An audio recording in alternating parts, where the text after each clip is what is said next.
Building your first D&D world is hard work. Where do you start?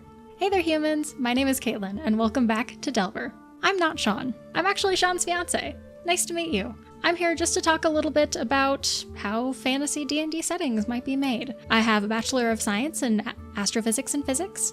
I have a minor in Anthropology with a specific interest in Archaeoastronomy. I also have a minor in Asian Studies with an interest in Korean history. I also have a certificate in 18th and 19th century literature with a focus in linguistics. So there are two main ways of world building. There's story first. You have an idea for a story, start there, build a world around that story. And then you have the origin. You start with, where did this world come from? And then you put a story in there, or I guess you more discover one. Something story first would be a lot like classic YA fantasy that we see nowadays. You're kind of working backward from the story and building out that world surrounding it. An origin story. You start at the very beginning. Where did these people come from? How did the world originate? Where do all of their beliefs and thoughts come from? How do they interact with the world? And then you discover a story within that setting. Something origin first might be something like Tolkien's The Silmarillion. This idea is similar to architects versus gardeners. Architects are planning the story, whereas gardeners are nurturing and fostering it, discovering it. The study of anthropology is fluid and non-linear. For instance, I was in a class where I went from learning about Stonehenge one week and talking about the way things align with the stars there, to talking about South America, talking about Chichen Itza and these locations which are very different and at very vastly different points of history.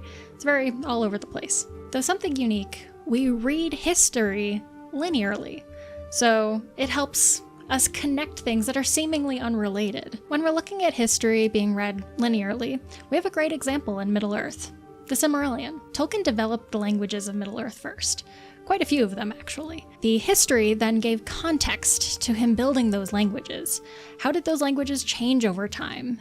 Is there a specific reason why certain varieties of languages started? The Lord of the Rings was technically written before the Silmarillion, but early concepts for the Silmarillion started back in 1914. That's 23 years before Frodo and the One Ring adventure even began. For reference, I'm 23. That's a long time between different texts. Plenty of time for Tolkien to think all about the origin of Middle-earth, what's happened, what's going on, in order to then begin the process of writing Lord of the Rings. The Silmarillion gives us a great example of a creation mythos. We see a lot of these creation mythos all over the globe, especially in anthropology. I took an entire class on that because it's a huge part of how we interact and understand where cultures come from and how they evolved over time. Creation mythos give the rise to how people interact in this world. Who do they worship? How do they worship? About linguistic changes. What languages are they speaking? How do they interact with other people? You also have some of the more abstract concepts, things like math. Math changes depending on different cultures throughout history. You look back at Babylonians, they were using a base 60 system. I don't know about you, but that seems pretty complicated to me. There were groups like the Egyptians and the Sumerians, they were using base 12. Seems a little more achievable in my mind, but up to you. Then we use the base 10 system here today. So that's what we're used to. But if I talk to someone from Babylonia, they'd be using base 60. Living in the Southwest and taking classes here, I got to learn a lot about the Navajo creation mythos. The Navajo creation mythos is really unique. It's this idea of traveling and journeying through 4 worlds before coming to our current world. Creation mythos are the cornerstone of cultures. It's all about how people believe they should interact with the world. So when you see some of the Navajo creation mythos, you see an emergence into the world. You see this emergence as being part of a world and becoming part of a world. Whereas you might see in some of the Christian mythos, the idea of being placed upon the earth for purpose. It's a slightly different lived experience. It's almost this working with nature versus against nature. In the Christian mythos, we might hear something along the lines of, God put us here to be lords of the world. Not exact, definitely don't quote me on that. Some of the Dene ideas, the Navajo ideas, is we became a part of this world. That's a very different set of phrases. One gives a voice to the world. It's a living, breathing thing. The other, we're lording over something inanimate. It really does change the way that you might harvest crops, the way that you might hunt animals. It's a very different lived experience.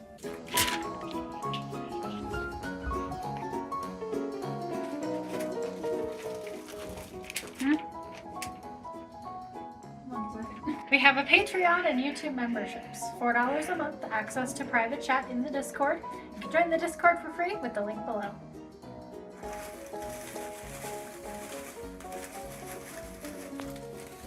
Now back to what we're actually here for, D&D. Should I say D&D or Dungeons & Dragons? Because I haven't said Dungeons & Dragons yet. Either or should be fine. Being origin first in D&D is a little bit different than story first. Origin first, it helps keep things more linear. You have an entire known history. Maybe you don't have every single being that has ever lived on your continent or your world, but you have a general idea of where they came from, what their culture is like, what their origin story is, how they might interact with the world. As the DM, you know where everything started, why things are the way they are now, and what interactions have happened over time to shape and change these groups of people. The really nice thing about having that origin first approach is you have an entire history to work with. And history, inherently, comes with things like conflict, victory, sometimes some of the really dark stuff, where entire cultures might vanish, or they become assimilated into another. How do these things interact? Having that sort of history already in your mind makes it super easy to pull things off the cuff. If you have a player ask suddenly, oh, why does this person not like me? Maybe they're an elf. Maybe there's some sort of beef in their history with another group. Get that beef. In Middle-earth, different races have different creation mythos. For instance, dwarves coming from the ground. Elves not being from Middle-earth, but dwarves and humans are. This changes how they view the struggle against Morgoth and Sauron. Morgoth and Sauron are very existential threats. They lived amongst them, and they're on the continent of Middle-earth, whereas elves, they are a threat, but it's a more lifelong threat, a living memory sort of threat. As a DM, having an origin-first setting can make things pretty easy. You're not pulling things out of thin air. Instead, have this general idea of what's going on. As your players are interacting with the world around them, you have an idea of what's happened previously, what's happened to these peoples that they're interacting with before. How have these cultures shifted? Are there things that your party is doing that's totally gonna mess with how the local culture is? A little bit of culture shock for your players goes a long way. Hell yeah. Get the words culture shock in. It's kind of similar to this idea of prepping sessions versus planning sessions. They could go in any direction, and you have the tools in your toolbox, since you did an origin first world, to explain things, to have some continuity. Whereas planning sessions, sure, you're guiding them on a journey, but if they ask you a more difficult question or something straight out of left field, might be a little complex, and you might have to retcon some stuff later. Origin first world building gives you a great understanding of the linear history of your world. Gives you the opportunity to hop around as you're kind of making your anthropological expedition through your own setting. But at the end of the day, you still have your origin first history book. You have the beginning to end. It gives context, and as a DM, it gives you a lot of room to work. You're able to work easily on the fly without contradicting yourself every 2 minutes, and without having to go back and send a message to all your players retconning half of your previous session. It also allows for kind of this classical retelling of some grand adventure, rather than having to build each part during session. You can have deep history that your players may or may not interact with, but if they ask, you're prepared.